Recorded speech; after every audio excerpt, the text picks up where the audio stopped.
થોડા સમય પહેલાં જ ગફારભાઈ આપણે આકસ્મિક એ જે આપણે પ્રસંગો ન્યૂઝથી વાંચ્યું છે, જાણ્યું છે, ખાસ ધ્યાનમાં એ પ્રસંગ આવ્યો અમારા જે ગુરુવર્ય પૂજ્ય સ્વામી માધવપ્રિય સ્વામી, બીજા પૂજ્ય બાલકૃષ્ણદાસજી સ્વામી એસજીપી મેમનગર અમદાવાદ અને છારોડી, આ બંને સંતોને પણ આ વાત ધ્યાનમાં આવેલી.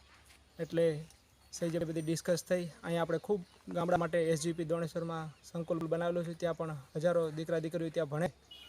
આ પ્રસંગ સાંભળ્યો ગફારભાઈનો, એટલે ખાસ આજે અહીંયા એનો બધો પરિવાર, એમનો દીકરો ઉજય એને મળ્યા અને ઘરમાં ઘણી બધી ચિંતા હતી. હમણાં એના બહેનોના પ્રસંગો આવે છે, એ નિમિત્તે આ માનવતાની રૂએ, કરુણતાની રૂએ અને સમરસતાની રૂએ કે આપણે કઈ મદદ કરી શકીએ એટલા માટે સંસ્થા વતી, સ્વાશ્રય ફાઉન્ડેશન વતી અહીંયા આપણે 2 લાખ રૂપિયાનો આ પરિવારને ચેક અર્પણ કર્યો અને એમનો દીકરો ઉજેફ એને પણ હિંમત અને બળ અમે આપ્યા છે.